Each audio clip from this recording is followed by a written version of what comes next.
Welcome to the Republican Professor. This morning, for me in California, we have with us Dr. Glenn Elmers. Thank you for being here, Glenn. Thank you so much for having me. I'm delighted. Glenn, you're joining us from the East Coast. Is that correct? Yes, I was in Washington, D.C. for a long time and recently bought a house in West Virginia, which I'm finding very pleasant. Sounds great. Yeah. Is it a rural area? It's what's called the Panhandle. So about an hour and a half outside of D.C., not too far, but far enough. Far enough. Perfectly said. I brought Glenn on, and I say Glenn, this is the first time I've met him, but um, I was calling Philip Hamburger Philip earlier today, and I don't know him, but he's much more distinguished than I am. So, so my head is a little bit still in administrative law from the early part of the morning. Philip and I started at 7, so we went a while, and we had a wonderful time. But Glenn has written this book called "The Soul of Politics," and for those of you who can't watch us on YouTube, I'm holding up a copy of the book. Its subtitle is Harry v. Jaffa and the Fight for America. It's got a foreword by Larry Arnn, and it's published by Encounter Books. Right. Delightful book. It's a heavy book, which I love. It's a hardcover. I love hardcovers. It's got a wonderful little jacket there. And it's about, well, I guess he's your intellectual grandfather, or actually father, right? You studied under him, right? I did. He had retired, but he was still very active and still very much teaching informally. I was working at the Claremont Institute, and he had an office there, and he would combine. A lot of us who were graduate students at the time would go to his lair in the basement of the library. He took over. There was some space in the basement of the library where various faculty were allowed to have study carrels, and he has just sort of assimilated the entire space to himself. And he would conduct informal seminars for those of us who were in the graduate program, which was just delightful. This guy, I met him a couple of occasions. He's my intellectual grandfather. I'm on this quest to understand my intellectual heritage. I know it's not exactly, the genetic analogy isn't really apt in some ways, but no analogy is perfect. But I was mentored by Michael Ullman for a decade, and Michael studied with him. Mike did. And we lost Mike too young, suddenly. So when I saw this book about Jaffa, I jumped at it because I was like, okay, I want to understand how Mike was molded and what character this was. I've met him a few times, Jaffa, saw him around Claremont, and I knew him as a spirited, extremely opinionated man with highly energetic, right, like an athlete. Like he was an athlete. I actually think he could probably have kicked my ass at some point. and he went to box at Yale. This was back in the 1940s. Tough guy. And tough mentally, tough physically. Right. But also there was something about him that was charming. He was incredibly kind to his students. He would beat the stuffing out of other scholars and intellectuals with whom he disagreed, but was unfailingly kind. He would have never in a million years humiliated a student or embarrassed a student. He always made time for students, but then would turn around and just punch the daylights out of other intellectuals. So he had that great combination. That sounds lovely. What I love about this book is the details, because I'm a detail guy. I love, a lot of people leave details out because they think people get bored, but this is chocked full of details And it's the kind of thing that historians, very helpful to historians later, and just people trying to figure out later what happened. I mean, Right. people 100 years from now, let's say that people aren't totally insane 100 years from now. The goal of this podcast, in part, is not just for people now, but for an archive for people later, so that people later, when they, if maybe they only have digital archives, I mean, that would really suck, that would be horrible, but maybe that's a big part of how they know about the past. I want them to understand what our time was like and who were the major movers and shakers. So how did you get interested in writing this book? I mean, I feel like I already know the answer, but just for our audience. Sure. So combination of things. So Jaffa passed away in 2015, and his papers had been acquired by Larry Arnn, the president of Hillsdale College, who had also been a student of Jaffa and my boss at the Claremont Institute before Larry went to take over Hillsdale. And the papers were there and they were being cataloged. And I was working at the time in the federal government. I had come over as a political appointee, working for the second Bush administration.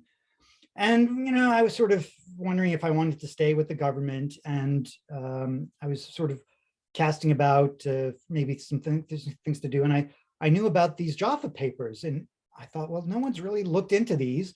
And Professor Jaffa had passed away a few years earlier. And I thought, well, maybe someone should do something with this. And I concocted this idea. And I approached Hillsdale and they were very cooperative and gave me access and encouraged the project and even helped fund me a little bit.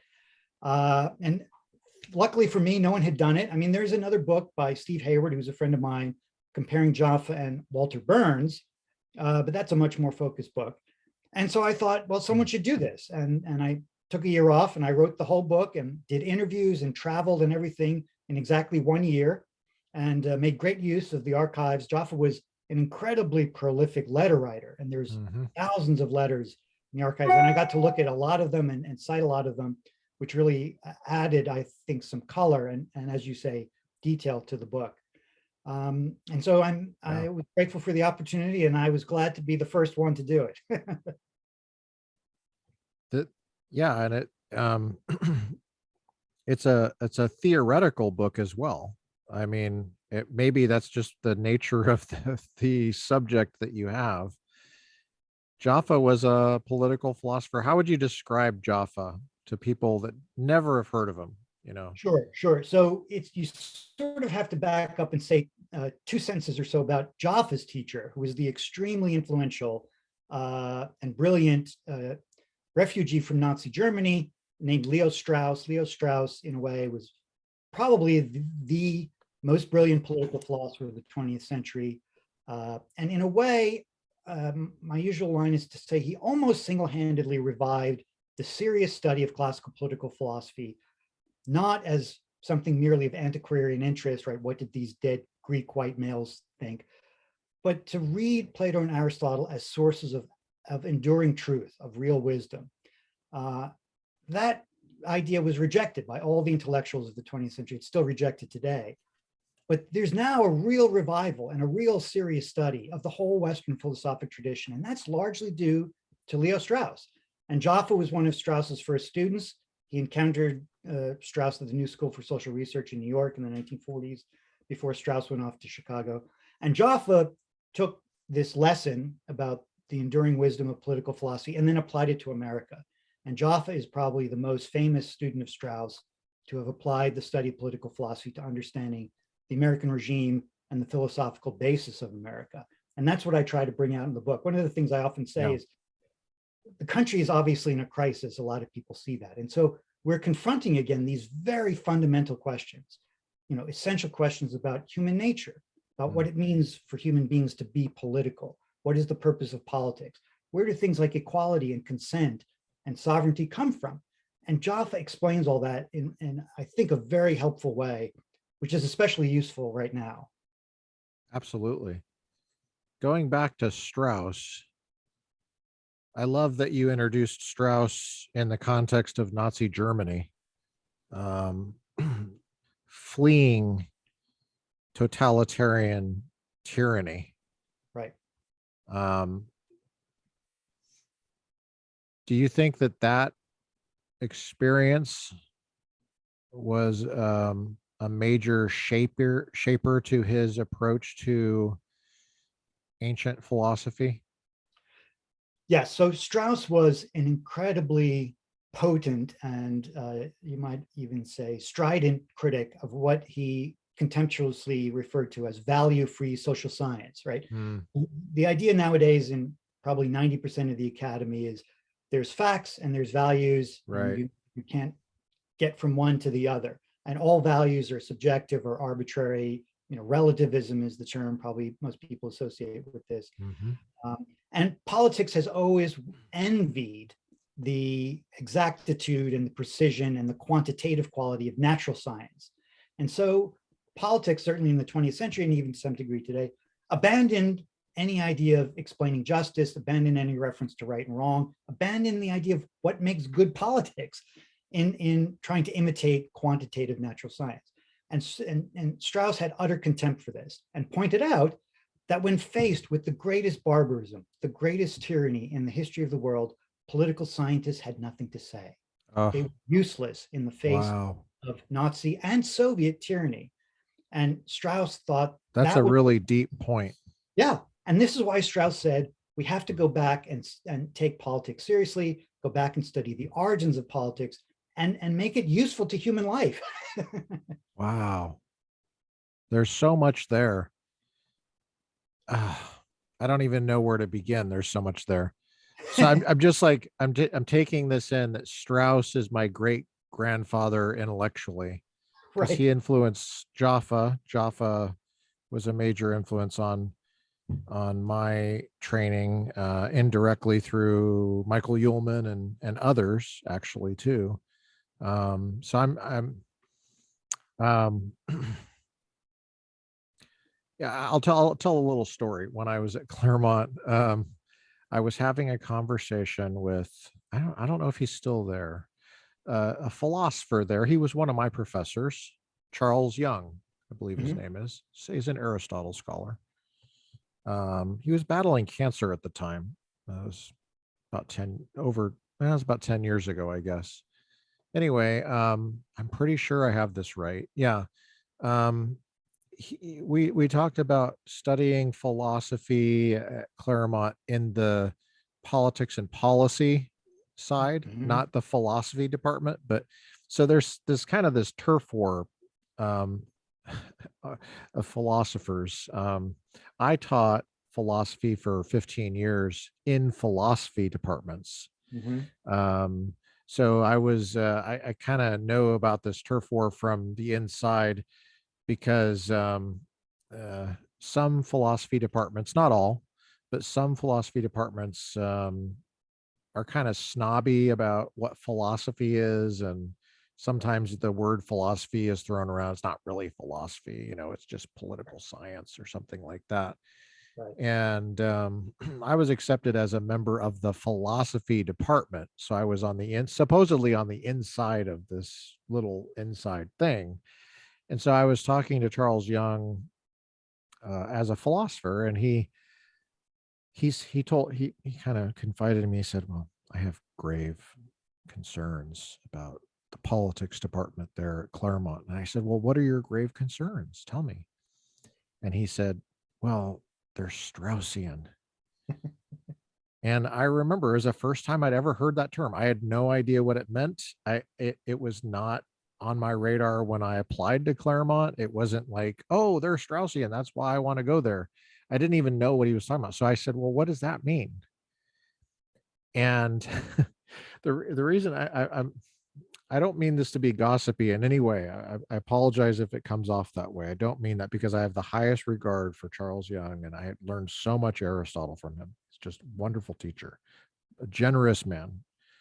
But on this particular thing in his office up there in the house there off campus, he pulled up a New Republic article. I mean, first of all, he looked startled when I asked what a Straussian was. And it's like he wasn't ready for that question. Like, And it was a genuine question. What is a Straussian? And his answer was, well, he fumbled around and then he said they read text really carefully and really they pay close attention to texts. And I was thinking to myself, What's wrong with that? and yeah, I just had like an entire semester with you on one book of Aristotle's Nicomachean Ethics. I mean, aren't we doing the same thing? I mean, Right. and I took book 5 with him on justice, Oh, nice. and well, I don't think he could answer his own question, and so he pulled up this New Republic article. I don't remember. I probably have it in my email somewhere. I think he emailed it to me or he printed out.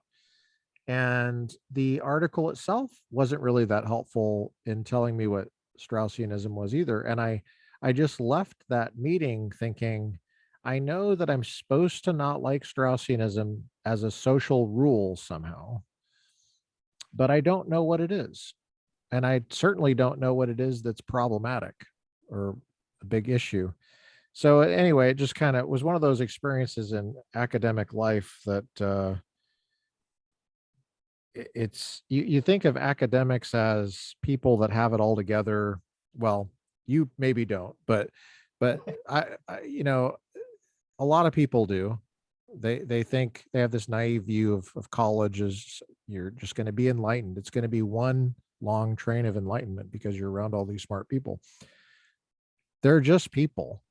Right. And um so that's my little story about Strauss. Yeah. No, I mean, Jaffa's attitude, and this is sort of my attitude too, and a lot of Claremont people, is the modern university is in a way anti-enlightenment in the sense Mhm. that it removes wisdom. It makes us dumber. It makes, right, liberal education, the Latin root for liberal in the old classical sense comes from liber, which means book. And the idea, the classical idea, was that to be a free man meant to be an educated man. And the purpose of the universities originally was to make free men, to make men capable of self-government. And the universities have totally abandoned this, just like as we were saying a moment ago, Strauss's contempt for the political scientists who had nothing to say in the face of tremendous tyranny. They were helpless and useless.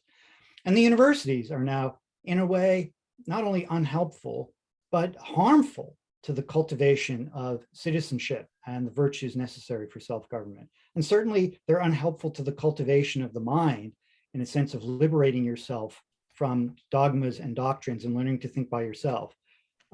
They are seminaries of intolerance, to use Mhm. one of Jaffa's favorite phrases that he gets from Strauss. And so there's very little enlightenment, alas, going on in the universities these days. Yeah. Um, so Strauss trains Jaffa, Right. and Jaffa takes, gosh, I don't know how many courses from Strauss. How many courses would you say?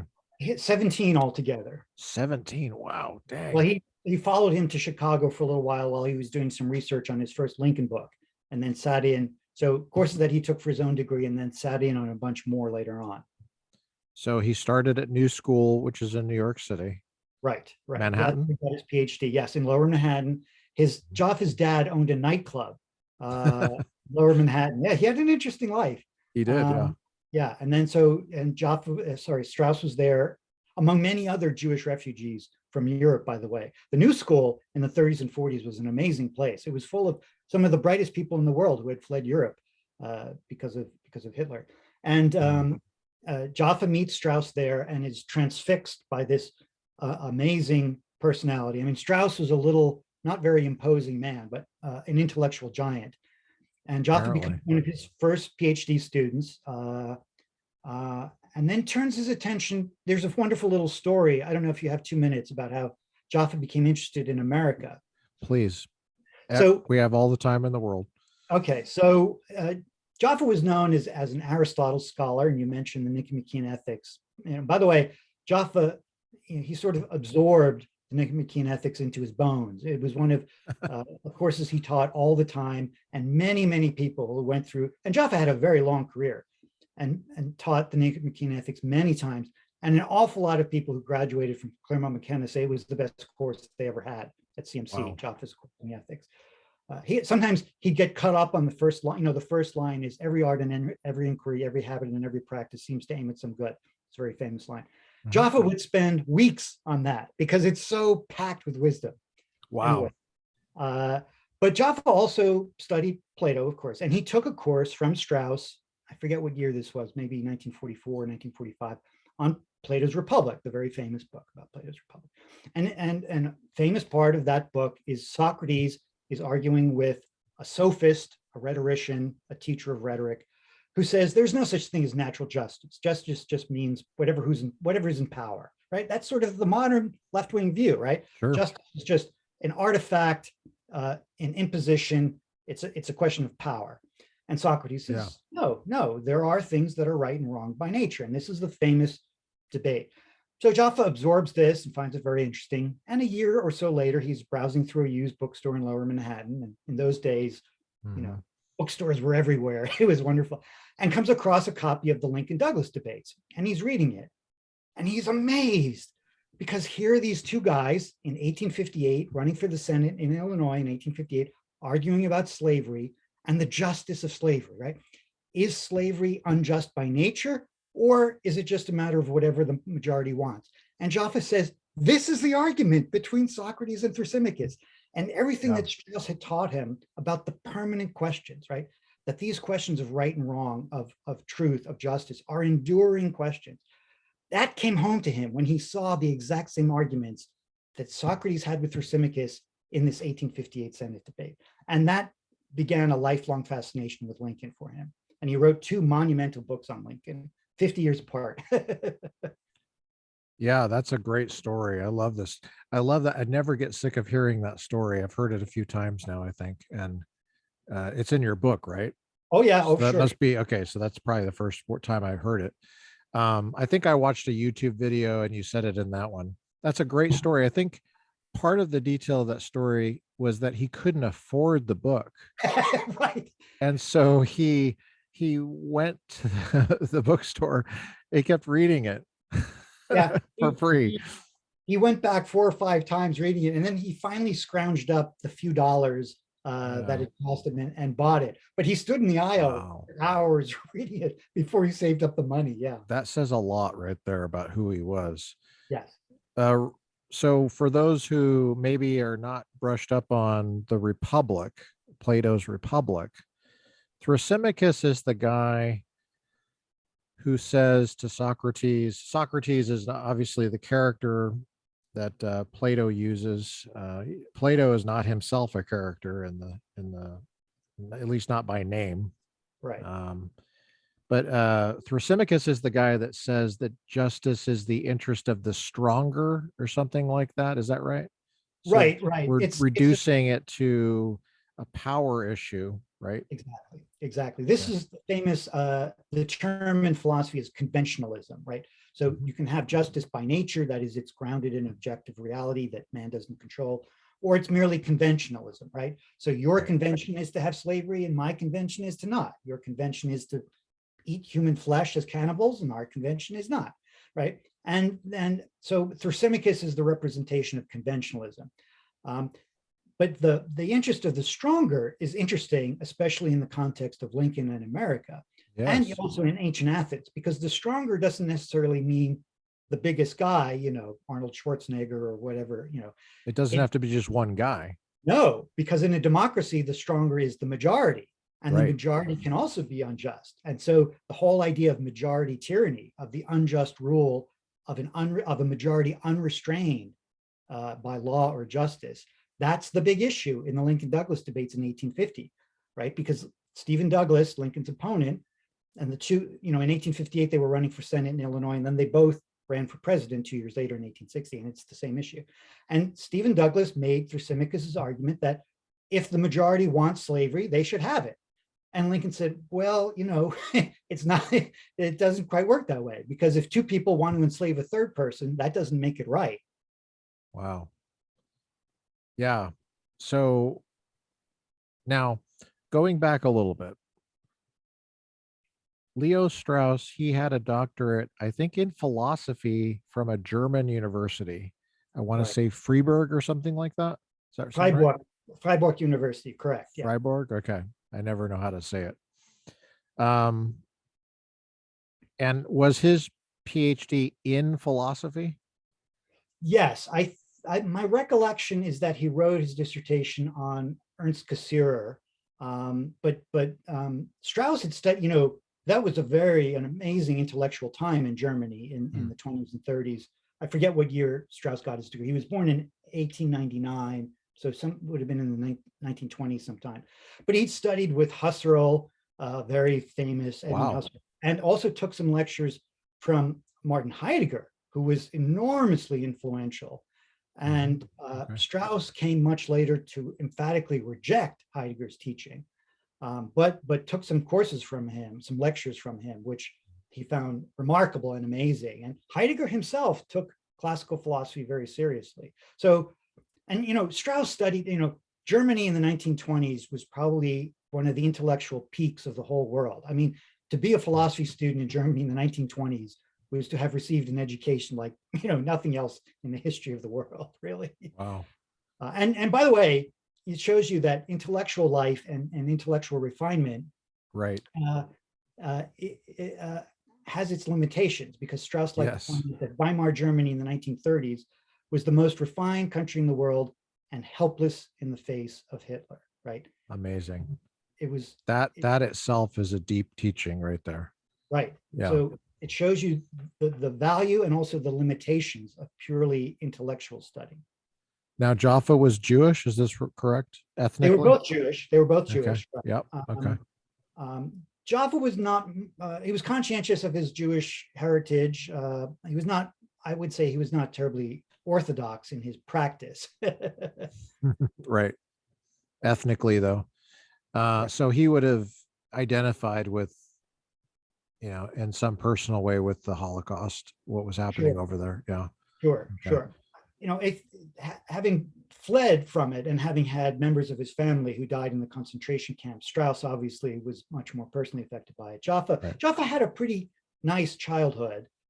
His dad was a successful businessman and he was born in, so he could relate to it, but it didn't affect him in the personal way Yeah. that Strauss was affected by it. Um, so now Jaffa, he gets his degree. Is it in philosophy or is it in some kind of social science or political science? So Strauss always called himself a political scientist, sometimes a social scientist, but he always taught in the political science program. And almost all Straussians teach in political science programs, not in philosophy programs. And we Why could get why do you into think this. that is? Yeah. I'm Well, interested. because so Strauss always, there's a big debate now among Straussians Okay. about the relationship between political and philosophy and how to understand that. But Strauss always emphasized the importance of politics, and why philosophy, properly speaking, always has to be understood, at least from his perspective, as political philosophy. You Hmm. begin with the popular opinions of the political opinions, and you ascend from there to the truth. And Socrates, according to Strauss, was the first political philosopher. That is, he turned away from the direct study of nature to the study of opinions about justice and the noble and the good and so forth. And Right. so for Strauss, it's always, almost all Straussians are political scientists for that reason. Gotcha. Okay. And political science it's an odd field or discipline. I think it's a little odd because there's so much, well, at least in some departments, there's so much room for what would just be called philosophy, right? I mean, Sure. it's at Claremont, for example, you could take courses on, I took a course on philosophy of history Right. with Charles Kessler. And that was a close reading, among other things, of Hegel. Right. That was the backbone of the course, Right. was reading Hegel's philosophy of history and a few other things and thinking through what it was saying. Right. But we were That's doing that in the of course, political science department. right. By the way, I took that same course from Charles Kessler probably 20 or so years before you did. Is that right? Okay. Charles was one of my professors too. Right, Wow. right. And you can do even more. I mean, I took a course when I was there from Jim Nichols on Rousseau's Emile, Hmm. not a very political book. Hmm. Um, so yeah, there's a lot of ways to look at this. I mean, the whole idea of political science, again, going back to what we were saying earlier, Strauss did not think politics should be treated like a science. And he certainly Right. was not very interested in the whole quantitative aspect, which Yeah. political science emphasizes today. Yeah. I think that's maybe why it's such a weird thing is that it, there's, sometimes it feels like it's got an identity crisis and it's not sure if it's a social science or is it philosophy or I guess we'll just be both. Sometimes that's how it feels. When I was studying philosophy, I studied it in the analytic tradition, which is Oh, Anglo-American yeah, analytic. And one of the major concerns right away when I was taking metaphysics, like we were reading Thomas Nagel's The Last Word. right, And so that was kind of well, he he's an atheist. He's a uh but he's a weird kind of atheist where he believes that um there is such a thing as real right and wrong. You can't make it just relative. So he's right, arguing against relativism. right, And so when I hear you talk about Leo Strauss basically arguing against relativism and just all Jaffa's doing is saying, see, here's a major issue in American politics, slavery. Hello. It's kind of a big right, deal. um, right, it's like an embodiment of the relativist on justice or the well, when you say justice is just the interest of the stronger, you're really just relativizing it to historical circumstance of right, some kind. right, White people are more powerful right now. Um, right. And by the way, could I Voting just jump in a majority. little bit? Sure. What Jaffa always pointed out is that the left, I mean, and this is even more true now in the last few years since Jaffa died, but what he taught about this is so relevant. The left now feels very strongly about slavery, right? It feels very strongly about systemic racism and all this. But if you ask them to explain in a rational way what makes slavery wrong, right? Yep. On what basis, other than your personal opinion, Right. they don't know what to say, right? And so That's Jaffa true. said, to some degree, some conservatives, to the degree that they're just like mindless traditionalists, but especially the left, there's the strength of their opinion has no correspondence to their ability to make a rational argument. That's And right. so Jaffa thought both left and right have to get back to the natural rights understanding of justice that the founders had, even to condemn slavery if it's more than just your opinion.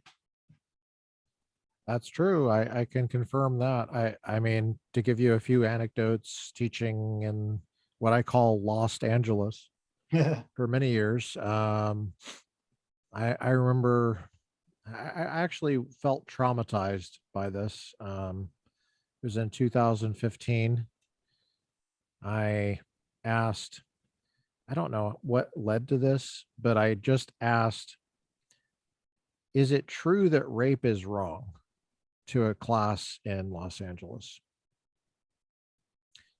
And to my surprise, and I happen to know that the class was basically all Democrats, like the younger version of that, if they had any political leanings at all, if they were self-conscious at all, they probably would have said that. I mean, they would have said that's where they are. And not a single person said it was true that rape was wrong in Los Angeles, in a progressive area, an area that went for Hillary a year later by probably 3-1 margins. And I was having trouble articulating this, the shock. I mean, and it is so odd. Like when people would say something is racist, I would say, what? Well, first of all, you have to define racism, but once you do define it, um, what is it about racism that makes it really wrong? Like, In other words, a cruder way of saying it would be, why is racism wrong? I hesitate to ask it that way because sometimes people misinterpret it as a rhetorical question, meaning I'm not really asking a question. I'm stating that they would misinterpret it as me stating uh, something I don't believe, which is the proposition that racism is not wrong. But I was really asking a question like, why is racism wrong? And I've never had a student try to answer the question in any robust way, meaning, and that's deeply troubling to me. That's deeply concerning because I can easily answer the question easily. I mean, that would be one of my first things I took it as my project to do, was to answer that question. I'm not talking about philosophy majors. I'm talking about just general students that are not philosophy majors. Philosophy majors would take the class or the issue more seriously, I think. But it's disturbing what you're talking about. Yeah, and I'm sorry, I forgot to turn off my phone. No problem. Uh, it's especially problematic in the United States because the whole principle of self-government depends on having some understanding of where our rights come from, what the basis of constitutionalism is, what the basis of equality is, of having certain virtues and habits that make self-government possible. And when you lose that, then the American experiment in liberty becomes very problematic. And we lost that certainly on the left, but even on the right, there's tremendous numbers of people on the right who have very good opinions. They're traditionalists, they're patriots, but they also don't have a very good intellectual understanding of where their rights come from. Why does government have to be limited? What does it mean to say we're all equal by nature in our rights? And so on both sides now, we seem to be getting closer and closer to some kind of conflict. But neither side has any real rational explanation of what their position is, other than we dislike each other. And so again, I mean, I think what I tried to do in the book is show the ground in which you can make these arguments and explain, okay, this is where our rights come from. This is why slavery is wrong. There are arguments, and they're not that hard to understand, but it does take a little bit of work. Let's give a little bit of well, I think, what do you think the Jaffa is most famous for publicly, like that would be known? Maybe So you just had, who did you have on the other day when the Goldwater 1964 speech came up in the discussion? A lot of people know about Goldwater's 1964 speech at the Cow Palace in San Francisco. Mm-hmm. Extremism in defense of liberty is no vice. Yes. Moderation in the pursuit of justice is no virtue. What a great quote. Right. And even to this day, a lot of people don't like it. They think it's wrong to defend extremism. But as Jaffa pointed out, this comes right out of Aristotle. And his teacher, Leo Strauss, by the way, confirmed that. There's a transcript of one of Strauss's courses where he actually mentions that he knew that his student Jaffa had written the speech. He didn't tell his class that because I guess he thought it's not something he should have revealed. But there are letters between Strauss and Jaffa that I've seen. And Strauss knew that Jaffa had written the speech. And both Jaffa and Strauss defend this on the basis of Aristotle, because all the virtues are, in a way, in extreme, in the sense that to be virtuous is to be excellent. It's to be superlative. It's not the Aristotelian mean doesn't mean to be wishy-washy and mushy and just middling. It means to be excellent, right?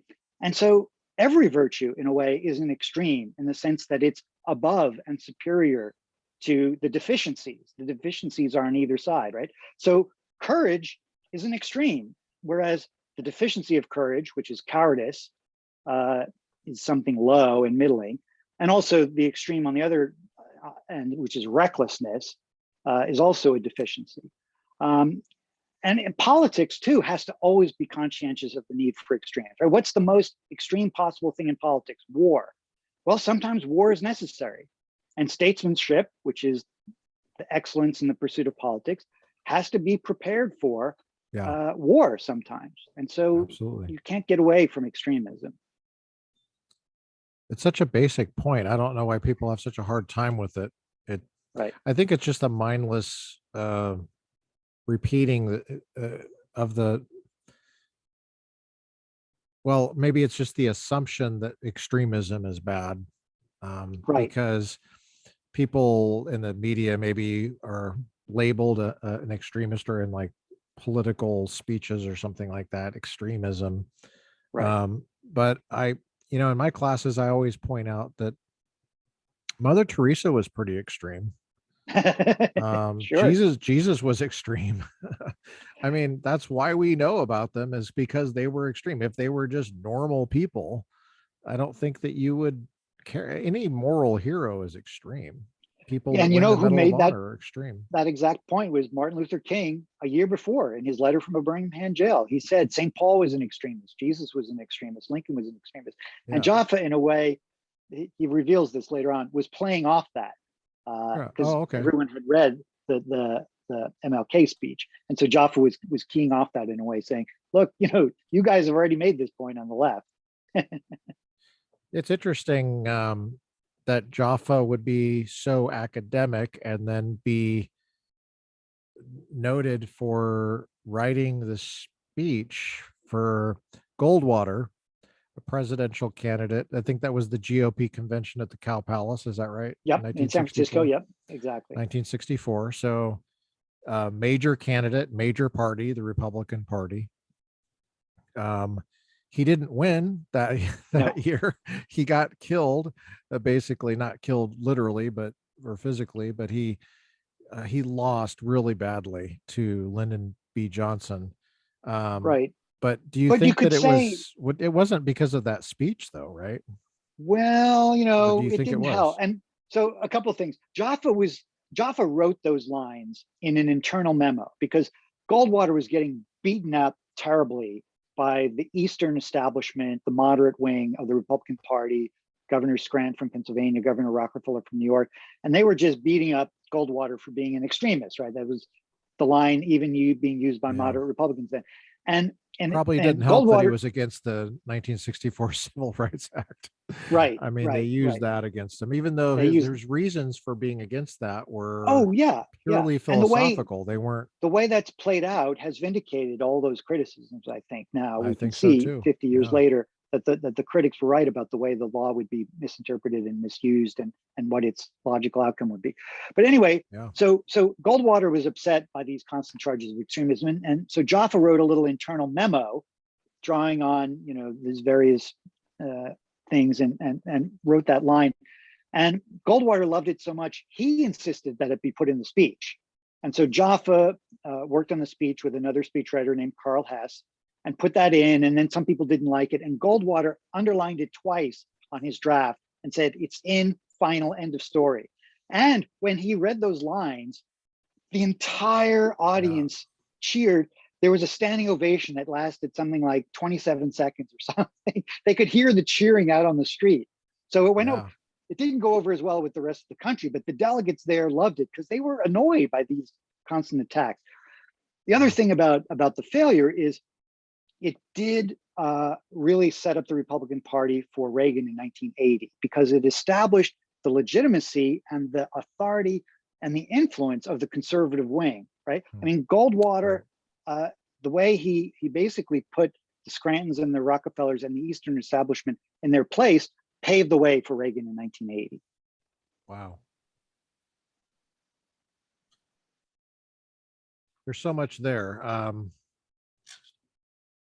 Do you think that you mentioned that Jaffa was a prolific letter writer? Oh, yeah.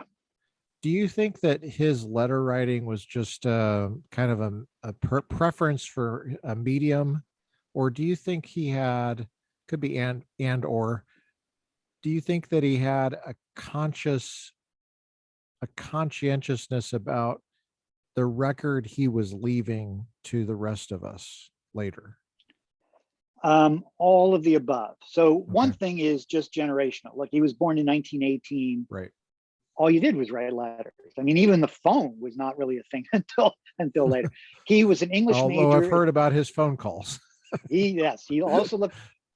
So I joke, I don't remember if I mentioned this in the book, but sometimes he'd read you one of his letters and then he'd call you on the phone later just to make sure you heard. And this happened to me personally. I would get a Oh, that's funny. performance at the Claremont Institute, and then I'd go home that night and he would call me. He was sort of fond of me as one of his grad students. And he'd say, Glenn, did I read you my latest letter? And I'd say, yes. I said, well, let me tell you again. And he'd read it to me again over the phone. So partly it's generational, right? I mean, everyone just wrote letters, and he loved the English language. He was an English major at Yale, and was a Right. that Right. where he developed his love for Shakespeare, and he Yes. maintained a lifelong love for Shakespeare, and saw Shakespeare, by the way, as a very profound political Yes. and philosophical thinker. But it's also partly what you say.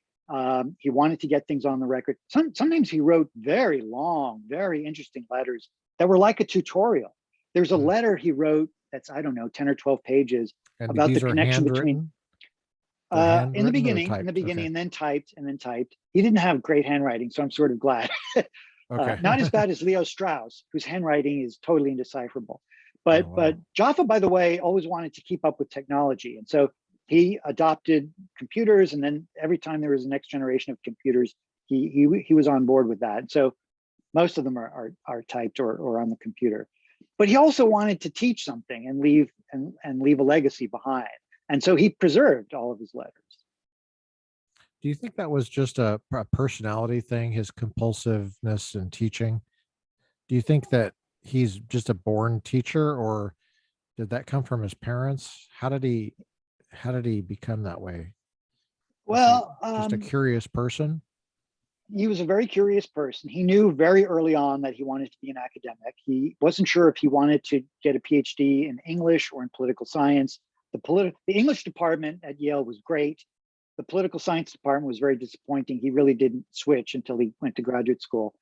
And by the way, even in those days, it wasn't clear that he could go into either field. You have to remember, that was still at the time when Jews couldn't get into some fields. And both his dad, who was a very sensible businessman, and his academic advisor advised him not to try to go for an academic career in those fields, being Jewish. But he ignored that, and he succeeded anyway. But he was intellectually curious. He was combative. He loved to write. He was a very good and beautiful writer. So in a way, all the signs pointed to him being a teacher, and a very good one. Do you have any letters that he wrote you that you keep in your personal collection? So there is one letter by me in the archives at Hillsdale, which I'm sort of gratified by. And it's Cool. So in those days, I was a very heavy smoker, and Jaffa was a health nut and would always beat me up when he saw me with a cigarette in my mouth. He had been a boxer at Yale. By the way, Gerald Ford was his boxing coach for a year at Yale. And then he switched to long distance cycling and was always a health fanatic. He didn't drink, he hated smoking, and he always beat me up about it. One time I wrote him a long letter basically saying, leave me alone, and why are you so? And then so he wrote me back, chastising me. And those letters got preserved in the archive. So I Oh, find that that's sort of awesome. amusing. Yeah. But But unfortunately, you don't have any letters yourself of him? from him? him, just that one that he Okay. wrote back. I wish I had written him some brilliant analysis of, Plato's Protagoras or something, but unfortunately, no. When you remember him and recall him, how many classes did you take from him? So again, he had retired Okay. so I never had a registered class, but I Gotcha. was, along with the other grad students, I was down in his basement, his office in the basement of the library all the time. I wish I could have seen And that. oh, it was a sight to behold. He basically just absorbed the whole space. And I mean, I probably spent as much time listening to him lecture, whether he had retired or not, because, many, many hours of impromptu seminars and discussions. So I still feel like he was my teacher. Did you ever see him interact with Harry Newman? Yes, many times. I got to Tell know us about those debates. Right. So Harry Character of those. Newman, another was a colleague of his, taught at one of the other Claremont colleges, and the two of them co-taught. They were friends, co-taught a course for many, many years, informally called the Harry and Harry Show, but formally called Socrates or Nihilism. And Newman was another student of Strauss and a very eminent, not very well known today, but a very eminent Nietzsche scholar and scholar of German, especially German nihilism. Newman had And studied with Strauss in person. yes, Newman had also studied with Strauss. Wow. And was also like Strauss, but unlike Jaffa, was born in Germany and had come to the United States and had studied with Strauss. And because he was a native speaker of German, became a very excellent scholar of German philosophers, especially Nietzsche. And Newman called himself a nihilist. And nihilism is basically a more extreme version of relativism. It's the idea that the universe is just matter in motion. It's completely indifferent to human life. Humans are just blobs with consciousness, but the idea that there's any kind of natural justice, the idea that there's any meaning in the universe is just a fantasy, a delusion. The only meaning that exists in the world is what we invent in our own minds. And so that's nihilism. And Newman called himself a nihilist, but partly I think this was just for the sake of showing people what it really meant. And so they co-taught this famous seminar, which was basically the great philosophical debate. Is there such a thing as natural justice or not? And they took the two sides of this, and it was wonderful. And many people took this famous course and found it immensely illuminating. And Newman was around, and I got to know him a little bit too. But I never actually registered for that famous Socrates or nihilism class, unfortunately. But Newman plays a part in my book because he brings out what you might call them Dr. Jekyll and Mr. Hyde, right? Right. The dark side and the bright side of political philosophy. And it was a very fruitful partnership they had. I never saw them interact in person, but I had met Newman. I met him. Oh, I think I even went over his house because I have a memory. It has to be a real memory that they served me cookies or something like that, and his wife, and I think they had a dog or something. yeah. Anyway, well, they lived within a few blocks of each other. Yes. Just In less than a Claremont. mile. Yeah, in Claremont, Yeah, less than a yeah. mile from the colleges. They all lived in the Well, I had a neighborhood there. colleague at Loyola Marymount, Rob Allison, who would go in dialogue with Newman all the time, and told me, you got to meet this guy, you got to meet this guy. And I always wondered, I couldn't tell, is he really a nihilist? Do you think he was? I couldn't don't tell. think Yeah. I don't think he was at the end of the day. Okay. He certainly didn't live like I would think a nihilist would. He seemed like he was very thoughtful and personable about, but maybe maybe that's his view, is that he needs friends, because that's all you have. And so I think that's the feeling I got, was maybe he's so friendly because he knows that that's all you really have, and that's real because it's useful for you when you're alive. I don't know, but what was your sense? Well, when people would ask him, Professor Newman, you claim to be a nihilist and there's no such thing as morality and all of life is meaningless, yet you live like a nice, good suburban bourgeois Jew. He was also Jewish, by the way. And his answer to that was, well, that's my choice. And under nihilism, you can choose anything you want. You can choose to be a cannibal or a murderer, or you can choose to be a nice suburban bourgeois Jew, and that's what I choose. But it's just arbitrary. But just one real quick thing. What was so great about Newman and why he complimented Jaffa so well is there's an awful lot of people in the world, especially on the left, especially in the academy, who are what you might call fake nihilists or cowardly nihilists, right? They want to deny the idea of objective morality. They want to deny Socrates. They want to deny natural right, but they don't embrace the full consequences of that, right? They stop short. Newman showed, if you want to believe this, here's what it means. And he showed you the dark side of it, the horror of it. And he was very good in explaining nihilist literature. He taught, for instance, Joseph Conrad's Heart of Darkness, which shows you that if you give up morality, it has very ugly, frightening consequences. And Newman forced the students to see this, to show them and so he had no patience for cowardly nihilists. And that was a very useful compliment to Jaffa. Yeah. So there's no record between them, like letters back and forth or diary entries of, okay, but they didn't say, okay, and when they weren't planning this out like for just pedagogical effect? No, I mean, again, it's just a suspicion that Newman was not, in his heart Gotcha. of hearts, I don't think he really was. I mean, this was what Newman said and what he taught, and there was no subterfuge or anything. Right. But just the way, I mean, everything Newman's career pointed to, all of his concerns and his friendship with Jaffa, I think indicate that he was, at the end of the day, an ally of Socrates and natural right, but saw the utility of showing the alternative in a stark way. You have a chapter on philosopher and poet Aristotle and Shakespeare, which is fascinating. I do not know Shakespeare as well as I would like to. And I wonder, did you have to learn Shakespeare well to really get into this?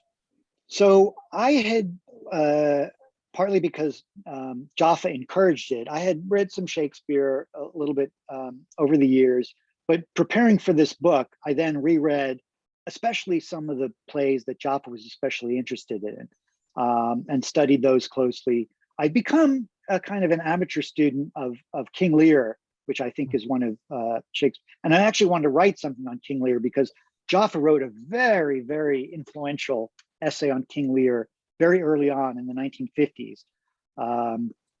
And that essay, I think, has never been adequately understood, even by many Straussian Shakespeare scholars. And so I want to write something like that. But so I reread some of the plays that Jaffa wrote about, Measure for Measure and The Tempest, and the English history plays, which Jaffa finds very interesting for the way they point to the political problem in the Middle Ages, and especially in England, the constant civil wars, the problem of religious liberty, and how that points to the solution that Jefferson and the founders implemented with religious liberty. And so he draws out all of these political and philosophical lessons, both in the comedies and the tragedies, and in the history plays, which are very illuminating, I think. Shakespeare is a delight to read. I mean, he's such a wonderful writer. I mean, it seems like every phrase, I'm like, how did he do that? And it takes me a while to get through it. I wish I could read it faster. But if you were to recommend something to get people started, if they wanted to chase down something that Jaffa said, or to get a handle on this political significance of Shakespeare, what would you say that they should focus on? So, not that it's the easiest. I mean, some of the comedies are more fun, but so let me mention three and then just say real quick. Sure. So just sort of depending on what your interest. So Okay. there's the two Venetian plays, Othello and Merchant of Venice. And by the way, I'm not an opponent, and Jaffa was not an opponent of performances. I mean, performances can really help you. The plays were written to be performed. That's true. And some people find it difficult to go through it, reading it. But if you want, and We have there are YouTube. some very, yeah, there are some very, and you can get streaming services and others. There are some very good film adaptations. And Jaffa was not so much of a purist that he would have looked down his nose at that. So for instance, you wouldn't think so, but Dustin Hoffman has a portrayal of Shylock in a production of The Merchant of Venice, which is very good, I think, and brings up. And so if you want to approach Shakespeare by watching it, Kenneth Branagh did a lot of the history plays. There's one with Lawrence Fishburne as Othello, which I think is pretty good. So I would mention Othello and Merchant of Venice because Jaffa points out how those plays, in a way, show the emergence of the modern world, the commercial republic, and they show the tension between Christianity and Judaism, the old world and the new, the medieval world transforming to the world of commercial republicanism. So those are very interesting. Measure for Measure, though, is one of my favorite. It's one Jaffa wrote about, which is very interesting, and it's about sex and the problems of sex and why marriage is in a way a political institution. And it's a funny play. It's kind of a weird play. It's a dark comedy, but it's full of all sorts of interesting insights. It shows you Shakespeare's Machiavellian side. There's no standout film adaptation of that I would recommend. But philosophically, it's one of the most interesting of Shakespeare's plays. When you say it shows Shakespeare's Machiavellian side, what do you mean by that? Right. So this might just take more than 10 seconds, but Sure. in the Middle Ages, Christianity, I'm not critiquing Christianity per se, but Christianity had the emergence of Christianity as the universal religion of Europe posed a real political problem. Because unlike the ancient world, the pre-Christian world, you now have a potential for conflict between your duty to God and your duty to the government, right? What the priest tells you may not be what your prince tells you. What the Pope says may not be what the king says. And so this creates all sorts of problems, political problems that did not exist before Christianity became the universal religion of Western civilization. And Jaffa develops this and explains this very well. And so all sorts of philosophers through the Middle Ages are trying to figure out, how do we deal with this? How do we overcome this problem of popes fighting with kings, popes interfering with politics, kings interfering with religion, people being burned, right? Because if you have an official religion, then every heretic becomes an enemy of the state. And so government is persecuting for heresy and all sorts of problems.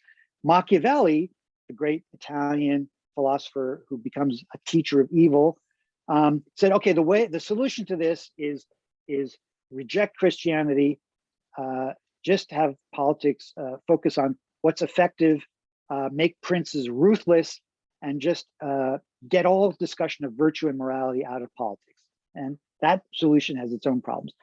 Shakespeare sees the same problem that Machiavelli and other philosophers see of this problem of religion and politics, and doesn't quite solve it in the way that Machiavelli does, but is looking for a humane answer to this problem. In a way, the answer, Jaffa liked to say that Shakespeare points to without ever quite reaching the solution that Jefferson and the founders come up with, which is what is religious liberty. And this is hinted at again in the Venetian plays I mentioned, Merchant of Venice and Othello. And so the Shakespeare's Machiavellian side is he sees this problem that Christianity poses for politics in the same way that Machiavelli sees it, but he doesn't want to go the Machiavellian route. He doesn't want to say abandon morality, abandon religion, reject Christianity, and just become ruthless. So Shakespeare wants to retain a more humane solution, although he never quite latches onto one that he fully develops. Wow, there's a lot there. Geez. yeah. All the great writers are pretty deep. There's a lot going on there. You mentioned, I think we should probably spend some time on this. You call it the theological political problem in your chapter 5, Reason, Revelation, and the Theological Political Problem. It's kind of a mouthful, the theological political problem. Are you mentioned that Jefferson had an kind of an answer to something that Shakespeare was pointing to with religion. Is that what you mean, or do you mean something else? Right. So even though it's a mouthful, I have to make it even more complicated by saying there's two ways. Unfortunately, I'm sorry. There's two ways of understanding the theological political problem. They're connected. So it just means means the relationship between God and politics, right? Or religion and politics. What obligations do we have to God? What obligations do we have to the political community? And so that's the crisis of citizenship that I was talking about a moment ago, where you have Protestants battling Catholics, burning of heretics, popes and kings constantly battling with each other. And that finally gets resolved with the principle of religious liberty in America. There's an earlier version of this, which actually comes up before Christianity. And this is the version of the theological political problem that Jaffa's teacher, Leo Strauss, was interested in. And this goes all the way back to the ancient Greeks. And that is the idea that there are two peaks of the soul. So it's connected with this. The one peak of the soul is contemplation of the eternal, right? Pure philosophy, the pure life of the mind, the life of contemplation.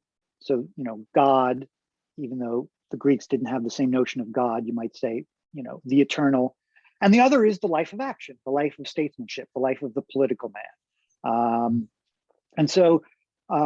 And these are always in tension, right? The life of contemplation doesn't ever refute the life of action. They each have their own spheres. They each have their own dignity. And the tension between them, the interplay between them, is one of the great sources of Western civilization. The famous phrase for this is Athens and Jerusalem, right? Yeah. Athens represents the life of philosophy, of rational inquiry, and Jerusalem represents the life of pious obedience to God. And both of these are well springs of Western civilization. So you have contemplation and action. How does that map onto Athens and Jerusalem again? So, yeah, Would Jerusalem be action or? right. So yeah. So the other element of this is the philosopher in a way escapes the moral considerations. So politics, morality, and piety are in a way all interconnected. The political man is always the moral man, right? Because politics has to be concerned with moral conduct. Action and morality go together.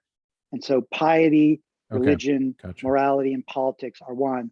And then contemplation, in a way, it's not that the philosopher is necessarily a bad person, but he's less concerned with moral conduct. And in a way, he also is always skeptical of morality. To be a philosopher at the highest level, and this is why philosophy is always a little dangerous, to be a philosopher at the highest level means to question everything. It even means to question religion. It even means to question morality. And so piety, politics, and morality all go together. And philosophy, which questions everything and is therefore always a little dangerous, is in a way the non-political, the non-religious, the non-moral realm. That makes sense. So it's a deep, multifaceted problem going all the way back to the ancient world.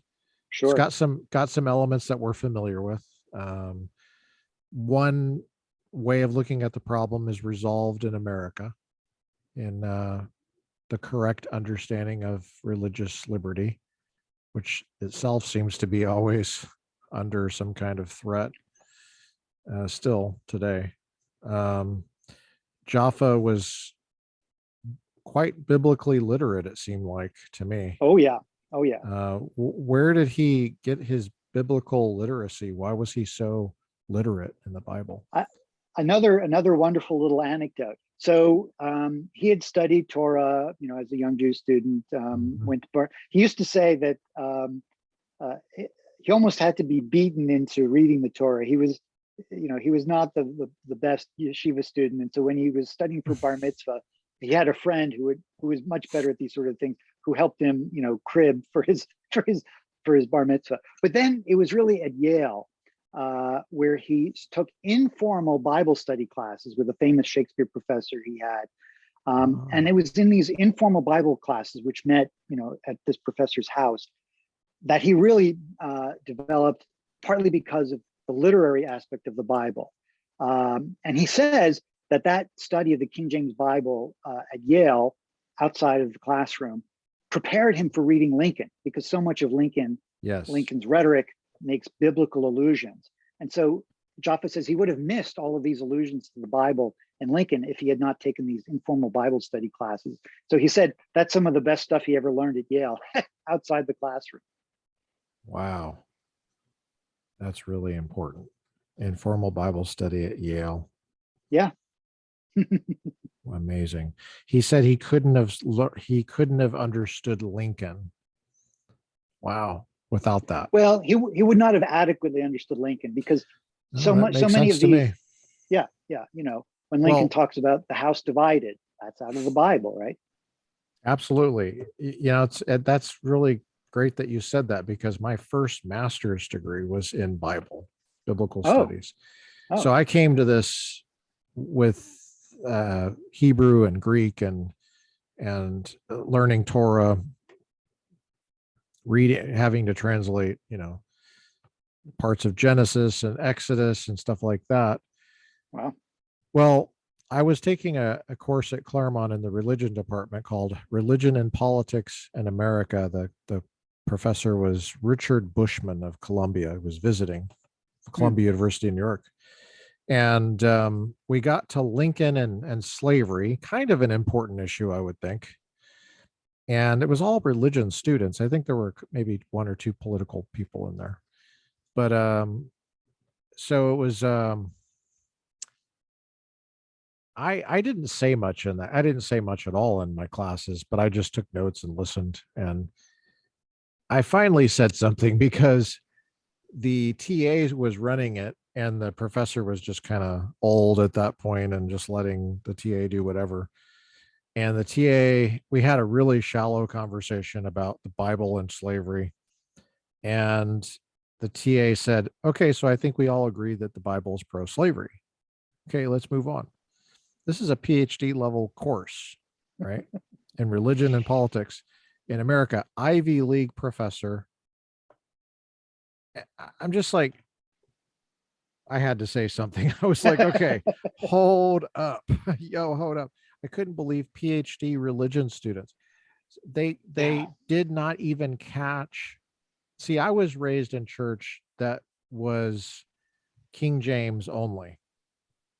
So when I was a really little kid, I had to memorize the King James version of the Bible in terms of like the Psalms, in terms of, I had a feel for the language. And that's probably the only reason I can even get through parts of Shakespeare, as I have that kind of Elizabethan tongue in a way. I mean, at least I know it. I know Psalm 23 is a perfect example of that. That's an example of that. Well, when it says I shall not want, I had to figure what that meant as a kid, Right, well, right, right. well, we're reading Lincoln and he's quoting the Bible, and I can tell he's quoting the Bible. I mean, I didn't know exactly what verse it was, but I was like, oh, that's obviously King James right there.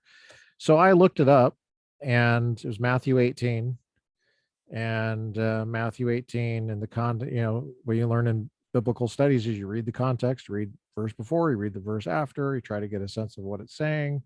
He's lifting it out of context, but you can tell he's saying it to people that are biblically literate, because he's not saying in the second inaugural, for example, oh, look at me, I'm quoting Matthew 18. This is Matthew 18, everyone. Get that in the footnote. He's not saying that. He just says it. And you can tell he expects everybody there to know exactly that, oh yeah, that's a quote from Jesus.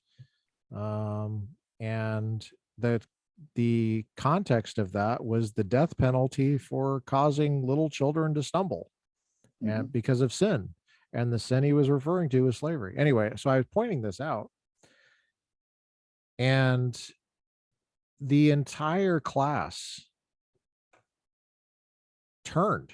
Like it just was like, but what was so disturbing to me was that it took such a little thing to that it would have been totally lost if I hadn't been forced by my parents and tortured by my parents to read the King James version of the Bible. Because even me, I probably would have been like, oh, okay, well, yeah, I guess that's what we're supposed to believe. But no, no, no, no. So that totally makes a lot of sense to me when you say that the biblical literacy is a subtle thing. Like even the house divided. I mean, that I knew that was, that's the original context of that is in the Gospels, where Jesus says, I think someone accuses him of like Satanism or something, or being his ability to heal. I can't remember exactly, but it was something, I think it was a miracle. And Jesus says, well, a house divided against itself won't stand. So in other words, this is not evidence that Satan is against himself. That would make no sense. I believe that's right. And Lincoln takes that, and it doesn't do exactly the same thing, but the language is there, and it would be what people totally understood as, oh yeah, a house divided against itself can't fall. I mean, or will fall. Right. So yeah. So that kind of thing is really important. I'm glad you illuminated both of those ways that he was so biblically literate, yeshiva and Yale. Amazing. Yeah. And then of course he got the Shakespeare from Yale. Now when can we ask you, how did you get interested in politics? Did you were you raised in a political home, or did you come to these interests later in college, or how did you get Yeah, involved? not especially. My parents were not that. My parents were sort of they voted Republican, but not especially conservative. My dad owned a business, um, but I was always sort of interested in it. And then as an undergraduate, so I was in college in Boston in the late '80s, and was a Cold Warrior, and all in for battling the Soviet Union. And actually studied Soviet studies. I was an international relations major, and my focus was on studying the Soviet Union. I never learned Russian, but I was very interested in understanding what was going on there. And Did you then study at Boston University I under did study at Boston University. Codevella? Yeah, I took one course with Angelo, and it didn't really make an impression on me. And then I met him many years later, and Wow. then I really got to appreciate his virtues.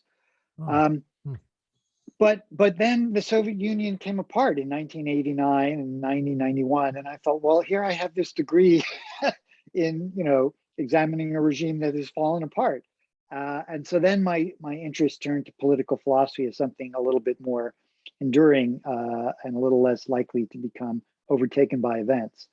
I had been working at a think tank, or sort of a nonprofit in New York City, because I grew up on Long Island, which was sort of a less an alternative to Amnesty International, a place called Freedom House. Because the problem with Amnesty International was it was always too soft on the communist regimes, right? It was always sort of coming down hard on any kind of right-wing dictatorship, but often was kind of soft. And Freedom House was an alternative that existed to focus on the human rights violations of the communist world. And I had just wound up there for a variety of reasons as a summer intern in college. And the head of the organization gave me this book called Keeping the Tablets, a collection of conservative writings edited by Buckley and Charles Kessler. And the guy pointed to this particular essay in there called Equality as a Conservative Principle by Harry Jaffa. And he said, I especially think you should read this. And I thought, equality as a conservative principle? I never heard of any such thing. And I read it and I thought, wow, this is good stuff. And Harry Jaffa and Charles Kessler there in Claremont. And I decided to go there. And Wow. that's how that happened. And did you know that you wanted to get a PhD? Did you want to teach? I was getting more and more interested in political philosophy. I didn't know right away if I wanted an academic career, and I ended up not really having an academic. I spent a long time in the federal government, at the Energy Department and the Nuclear Regulatory Commission, and now I'm sort of In the doing all of GS, this. going up the GS ranks, or Yeah, I was in the GS scale. I was a political appointee in the second Bush administration, and then left a few years ago to do this book. And now I'm not going to go back to the government. I'm just doing this writing and teaching stuff full time. wow, that's quite a story there. Did you like working for the government?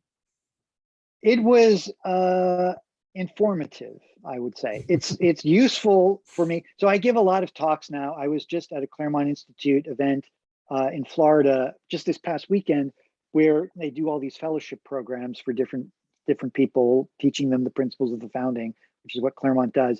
And once a year, they bring people together for a little follow-up, a weekend of some panels and discussions and networking. And I gave a little talk on how to battle the bureaucracy, assuming we get a statesman into the White House who actually wants to, follow up on draining the swamp. What would that look like? And because one of Jaffa's students is an amazing guy named John Marini, who's focused all of Jaffa's teaching about understanding America on understanding the administrative state, the bureaucracy. Where does it come from? And that has very, very practical applications. And so I combine that with my own 20 years of working in the bureaucracy to give a little talk on what it would mean to battle the bureaucracy in a future administration. And when you say, did you say the swamp? Do you think that there is a swamp? Yeah, you can call it the swamp or the blob or the deep state or the administrative state. It's the permanent government, right? It's the people who not only remain from one administration to the other, but more and more are not even answerable to the elected president, right? And this is more of a party for one party than the other, because one party is pro big government, right? And its opinions match the opinions of the bureaucracy. And the bureaucracy is now a faction in and of itself in our politics. But when the other party, the party that's not so in favor of big government, comes in, it's not clear that it has any control over the bureaucracy. And this is, of course, completely antithetical to the idea of republican government, constitutional government that the founders created. Yeah. And so, but what's harder to figure out is what to do about that. Right? Yes. And, a lot of and, people, they seems like on the Republican side of things, like at least the ground level, the ground voters get, especially the true believers, I think just get disillusioned and angry. Maybe underneath the anger is a sense of helplessness, sadness, right. Yeah. where the perception is that the Republicans are just a bunch of sellouts. But I have the same sense that you have, that it's like, well, if you go a little deeper and think about this, what are you supposed to do? What would you do if you were elected? What's your first thing you're going to do to battle the so-called deep state, or just to drain the swamp? What are you actually going to do?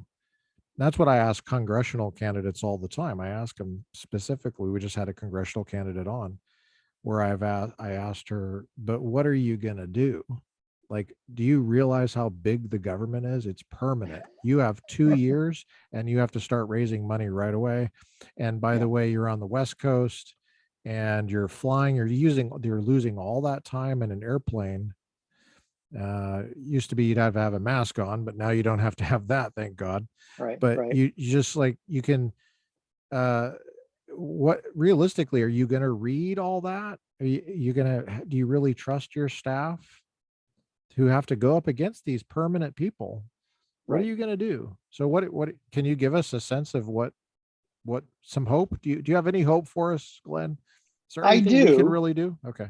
Yeah. So on the question of hope, because there is an awful lot of cynicism and hopelessness out there, I always remind people of what Jaffa and Strauss taught, which is because we don't believe in historical determinism, we're not Marxists or Hegelians. We believe in the realm of human freedom and the possibility of moral choice. And because there is always moral freedom, there is always human choice. History is never determined, right? One of Jaffa's favorite stories is about Churchill in May of 1940. Nazi victory seemed inevitable, but it wasn't inevitable, partly because Churchill refused to accept that it was inevitable, right?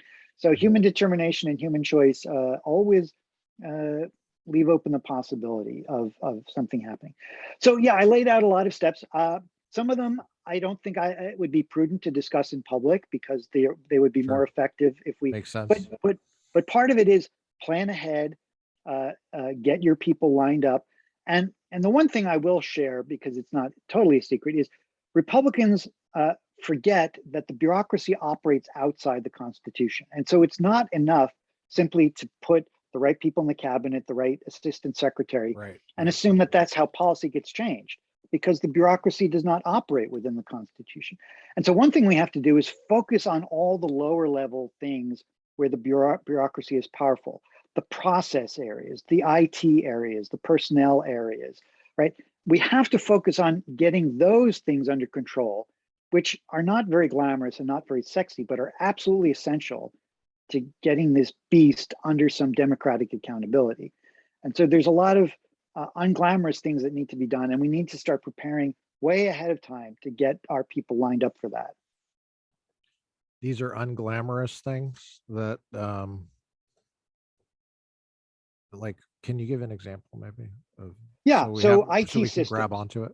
Okay. Yeah, so IT systems, right? So you put your you put your assistant secretary for widgets in charge, and you assume that we're going to have good widget policy. But the bureaucracy can slow roll anything they don't like. They can hold things up. They leak, right? So one thing you need to do is, okay, how do you control leaks? How do you prevent people from use? Well, do you have your own people in charge of the IT system? If you don't, forget about it, right? So you have to control the flow of information. You have to control who has passwords. For instance, in the intelligence community, just to take an example, I'm not taking a position on him one way or the other right now, but Trump was constantly undermined by people who had security clearances, who should never have had security clearances. You mentioned Angelo Codevilla. He was always getting exasperated because Trump wouldn't pull this. And by the way, the president has absolute authority to do this. He doesn't have to ask anyone. Pull the security clearances of all these people who should not have them and are using them to undermine your administration. There's no reason in the world the president has to put up with people having clearances who are leaking information, who are abusing that privilege, who are undermining the president's agenda. So Republicans have to do a much better job of thinking aggressively, of thinking outside the box, of being proactive, of getting control of clearances and IT systems and the personnel offices and the rulemaking branch and all of these things that we don't think about, but the left thinks about all the time. Yes. Why do you think that our side doesn't think about that like the left does?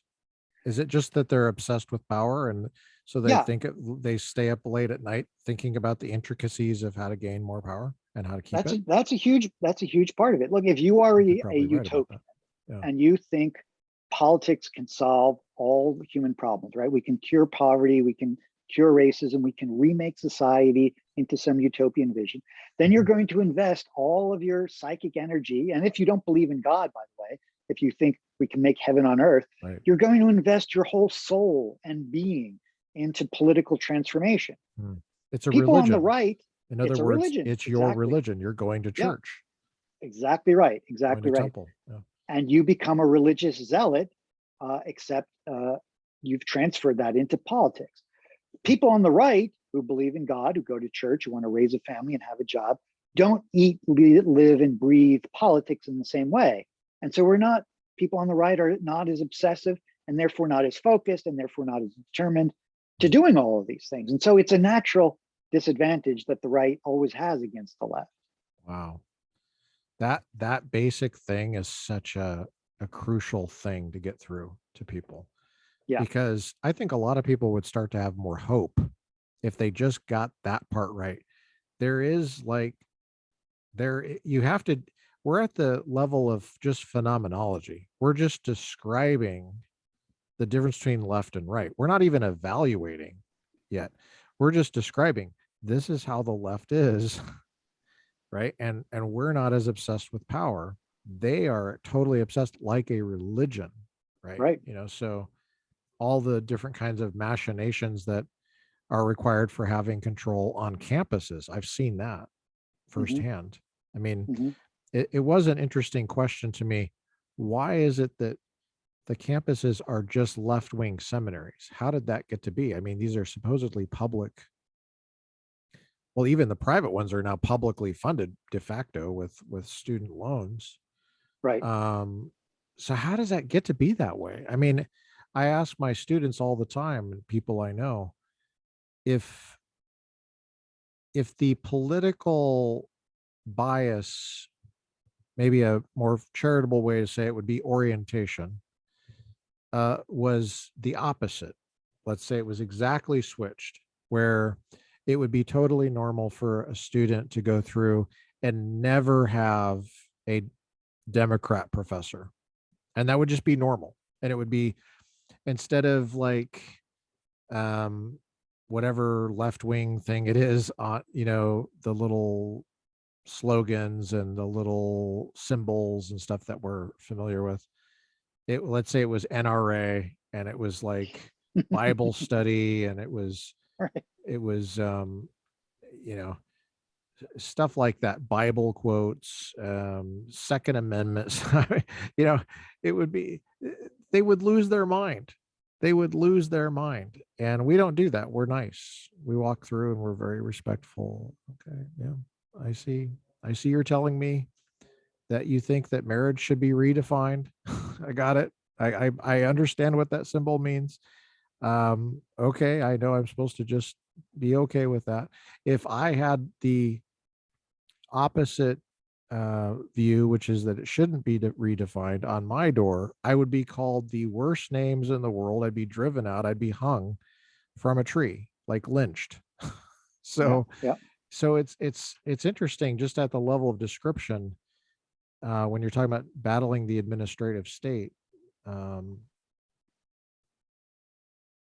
Do you think that if it were the case, now that he has 4 years of presidential experience under his belt and he's had some time to think, not saying that's what he is doing. I'm not sure if he is reflecting. I hope he is. I would imagine he would be.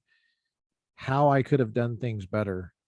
Do you think that Trump would learn like that basic thing that you just mentioned about the security clearances? Do you think he'd make that same mistake twice? This is the big question, right? And at this retreat in Florida with these Claremont people, that's one of the main things we were talking about there, because we were there in Florida where Trump lives, and also where DeSantis, who's a lot of people are talking about, and so which side are you on? And one of the questions everyone is asking is, well, did Trump learn anything, right? He talked about a lot of things. He didn't follow through on a lot of things. He let himself get rolled in a lot of ways. He tolerated a lot of things he should have known how to put up with. A lot of rookie stuff, but then again, yeah. he was a rookie president. Right. I mean, how can you Right. blame? Can't blame him for Right. being a rookie. That's what he was. Right. I'm a little ambivalent on that. On the one hand, he's a very smart guy. He's not a slave to conventional opinion. He thinks for himself. On the other hand, it's not that easy for someone at that age to learn something new. Some of these things you think he could have learned in the first year or two, and even after 4 years, he still had not learned them. Yeah. So I don't know. It's Maybe it's he was hard to say. distracted because he was on Twitter the whole time. Yeah. Maybe being And, off of Twitter has actually helped him actually sit down and think. That could be. I hope. He was, part of it is you can't do this job by yourself, and he needs good advisors, and he did not demonstrate a very good capacity for picking good advisors. And that's part of it. It's not just making the right decisions yourself. It's being able to pick people that you can trust who will follow through on you. So if he goes back in and just lets Jared tell him what to do, that's not going to be very helpful. So I don't know the answer to that question. I'd like to think he is learning something, and if he decides to run, it would be my hope that he would be better the second time around. I don't know if that is unintentionally getting into your chapter 8, but your chapter 8 is called The Unfinished and Unfinishable Quest, Jaffa's Legacy and the Future of America.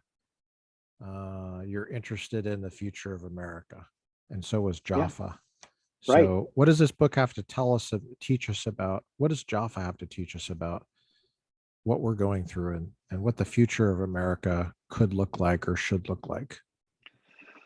Right. So that's a good way to just loop back to what I was saying at the beginning again. All of these things we're talking about, like why does Trump have to learn all of these hard and difficult lessons? Shouldn't it be enough to just Right. go in as president, take your oath of office? I mean, it wasn't this hard for, William McKinley, right, who didn't have to be No. a master, a Machiavellian conniver and deal with all of these things. The government has become so dysfunctional. It's become, Right. in many ways, so post-constitutional that we have to think about. And so, again, we're now confronted with very fundamental questions at the level of principle that go back to not just the institutions that the founders created as described in the Federalist Papers, but to the degree that those institutions had been corrupt and don't work anymore, we now have to go back to the underlying principles, right? Right. Where did the idea of separation of powers come from? Why three, right? Where does that derive from the idea of consent? Jaffa used to say that consent and equality are two sides of the same coin. That's a very important lesson, but what does it mean, right? Right. What is the idea of popular sovereignty? What about this idea of nationalism? Why can't we just let the whole world in? Even if we had the capacity, what does that do to shape the American character? What kind of people do you need to have constitutional self-government? What kind of virtues do you need? All of these are very basic questions that go back to Aristotle and Machiavelli and the relationship between Jerusalem and Athens, go back to the ideas that Locke and Montesquieu taught. And it's not impossible to learn all this, but it's difficult, and it takes some work, and it helps to have a good teacher. And Jaffa was an amazing teacher. And so what I try to do in the book is get people to understand these underlying principles, which are now becoming so important. And I think Jaffa was an excellent teacher. And so I try to bring out the things that he has to say that can help us think through these issues. If Jaffa was in the fortunate position, or maybe unfortunate position, of advising Trump What do you think he would have said to Trump if Trump was to listen to him, were to have listened to him? Well, let's see. So there's a lot to learn from Lincoln, both about what the country stands for at its highest. What does the Declaration mean? What is equality? What is equal rights? All of that is very important for understanding the high and noble purpose. And that's important, right? Because you're not going to battle the left by descending to their level. You're only going to win by recalling America to its highest and best aspirations. But the other side of Lincoln, the side that the academics forget, the side that the intellectuals forget, which Jaffa never did forget, and certainly Lincoln didn't forget, is that you also need force. Politics is a combination of force and persuasion. And Trump, for all of his mean tweets, was not actually very good at this. He did not use all the power at his disposal. He did not fight back. He didn't, for instance, take security clearances away from people. He didn't fight back at the institutional level. He didn't use his executive authority. Lincoln never made that mistake, right? And so Trump, in a way, made the error of some intellectuals. He thought you could govern by tweeting, but it doesn't work that way, right? And so to understand the need for both reason and persuasion and rhetoric, the high principles, and also the low, the need for power, the need for force, the need to play hardball. And the right combination of that is the essence of statesmanship. Well, I wonder, the older you get, the harder it is to take that in, I think, because people just become calcified. And, so hopefully somebody's listening that's going to, but I think the leadership issue is a big deal, but also just what kind of people are we becoming, and what's our educational system doing to the average citizen? Yeah. And what do we do about that? Well, that's I try not to get no depressed. pressure. No pressure. The problem there is it's by definition a 20 and 30-year challenge, right? Because if in a way the kids are already this is not the right word. I was going to say corrupted. I don't want to say that about kids, but in a way their education, let's say, is already corrupted and deficient if they get to the 5th and 6th grade without having gotten some basic things.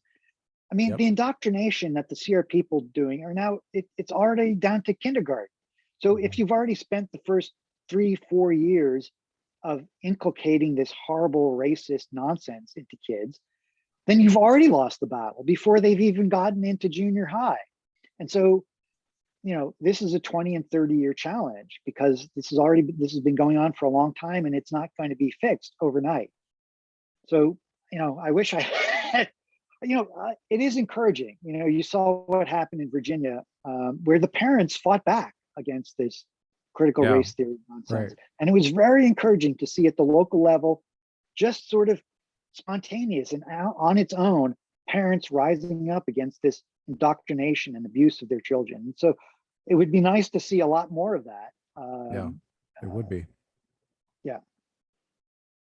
Well, we really appreciate you spending the time with us today. Well, thank you so much. It's been a fascinating and wide-ranging conversation. Well, good. I feel like I did my job, and you certainly did your job in this very important book. It's, like I said, it's chock full of details. I feel like I could keep coming back to it again and again. I've read some parts multiple times. Well, thank you. And I feel like I will come back to this for many years as I try to grapple with the man, Harry Jaffa, who he was and what he means to so many people. And he has touched so many people's lives. There's really only one other question that I wanted to ask you on my list here, which is I'm a little bit hesitant to ask because I'm not sure if I'll understand it, but I'll ask it anyway. You mentioned that there are, well, in terms of Straussianism, there's like East Coast and there's West Coast, and I'm still not sure I even understand what that is. I mean, I don't understand what has to do with the coasts.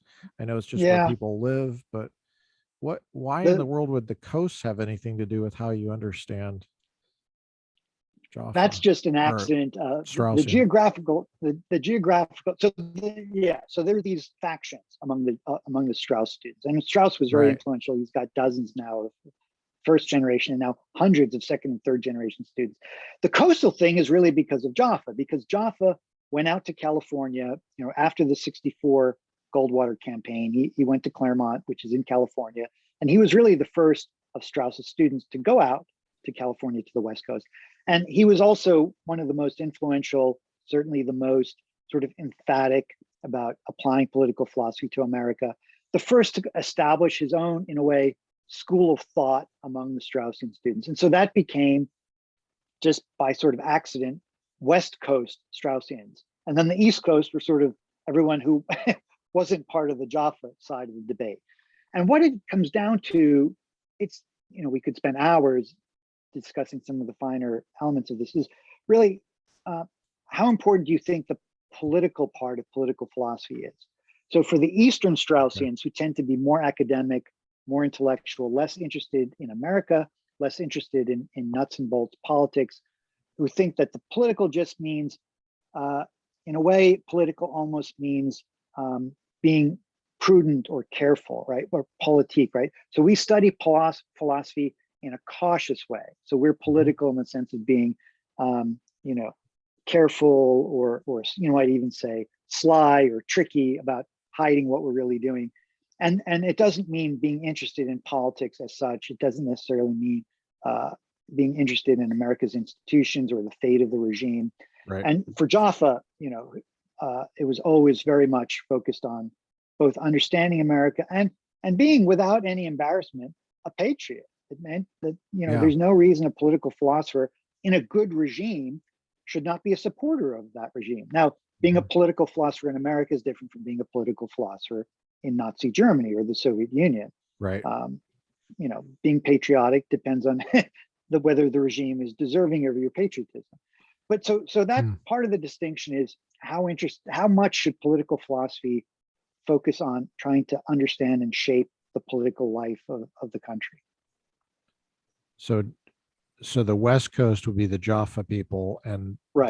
they're the people that are like, we love America, we're properly understood. Right. Got to add that. Right.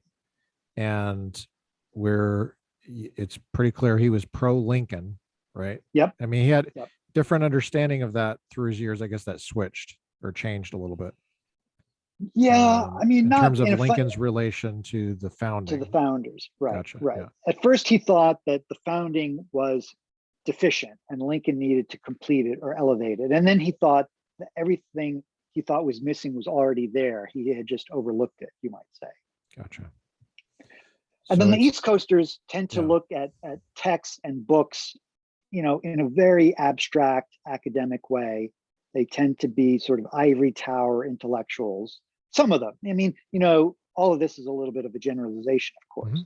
But a lot of the East Coast Straussians, the non-Jaffa Straussians, tend to be much less interested in day-to-day politics. Okay. Much. Are they less patriotic, or? Well, I'm hesitant to, quite a few are not Trump supporters. Quite a few are more on the left. Would they fly American flags? Would they? I would say they're much less inclined to fly American flags or wear an American flag lapel pin, by and large. There are some. I've heard that there are some East Coast Straussians who are actually pro-Trump, which kind of surprises me. And let me just add one little thing. All of this is getting a little bit now that the schools have become sort of the ground. A lot of the ground has shifted with Trump. Let me say. I mean, these distinctions were meaningful for a while. Now that Jaffa has passed away and some of the other first generation Straussians have passed away, and the geographical ground has shifted a little bit, all of this is getting so complicated and mixed up together. It's not as meaningful as it used to be in general. How did Jaffa feel about the Second Amendment and like gun ownership and stuff? Did he ever talk about that? I know he's from New York, and New York people, it's kind of hard to figure out what they think about it. Urban people typically are for more restrictions. Yeah, he was a strong theoretical supporter of the Second Amendment. I'm not sure that he ever fired a gun in his whole life, but I mean, a lot of people Didn't in strike me. Claremont are very pro-gun. The Claremont Institute's very pro-gun. You know, the Claremont Okay. Institute has this thing called the Publius Fellows program where we bring kids out and teach them the principles of the founding. And one of the things we do is take them to the gun range. And the ones who've never okay. fired a gun, we teach them gun safety. And so all of Jaffa's, virtually all of Jaffa's students are gun nuts. Although he himself, I think, probably never pulled the trigger himself. That's fascinating, that right there. And his religious life, was he an agnostic or what was he like? No, he Did called himself a Jew. Okay. Although he married a Protestant, his wife Margie was a Protestant from Missouri. He was not a religious. He did not attend religious services, but he was, in a way, he was intellectually. He was fascinated with the question of religion. He understood absolutely the importance of religious sentiment and religious faith for healthy politics. So there's a famous line from Winston Churchill, who belonged to the Church of England, but didn't really enjoy going to services.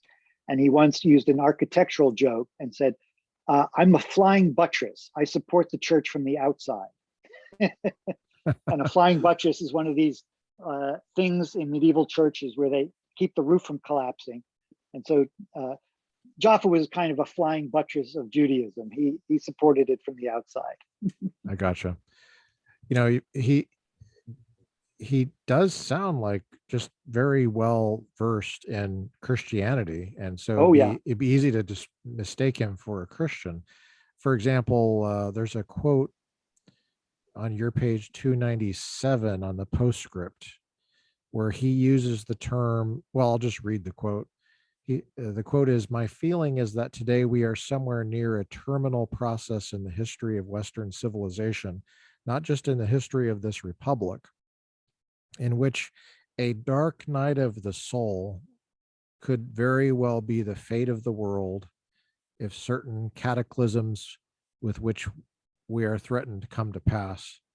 I didn't bother looking up the date of that. I don't know if he was talking about nuclear war or something, but he did well. In part, he was talking about nuclear war. okay. Yeah, that was, I think, late 89 or 90 thereabouts. Okay. Well, the term dark night of the soul is like a technical term in Christian spiritual formation circles where, you know, and people who have gone through a dark night of the soul know what it is. Generally, it's where it feels like God is absent, God is hiding, and you're wondering where God is. God's supposed to be present, but he's not there. So it's interesting. He uses this theological language. Obviously, he does believe that. It just feels like he does believe God exists, but I don't know what he thinks about the person of Jesus, I guess. Yeah, I mean, there's lots of indications in his writing and his teaching that he does think that there's a kind of providential role in history. He was so impressed by the kind of the miracle of the founding, and I don't think he hesitated to call it and that's a common phrase, the miracle at Philadelphia. And Jaffa believed in that too. I mean, he thinks what the founders did was so extraordinary, and he thinks the whole development of Western civilization showed not a historical determinism in the Marxist sense, but this idea, which has always been very common in America, that this nation is blessed. And he did think that the hand of a kind of providential destiny could be seen in Western civilization. And also his idea that we can never give up hope because we don't know, because the role of human freedom and the role of providence might always intervene to snatch success from what appears to be defeat. And so, you know, I guess you could say he certainly believed at least in Aristotle's God, which is the idea that there is a moral purpose in the universe. His opinions on Jesus, I don't know. I'd have to say he didn't. I don't know that he had any strong opinions about. He didn't talk about, but he certainly had a lot to say, and certainly had immense respect for and immense intellectual interest in Christianity and its importance for Western civilization. So it's not like he made comments one way or another, pro Jesus or against Jesus. It's not like he said, highlighted, oh, this is something Jesus said. You want to really pay attention to this. This is really important.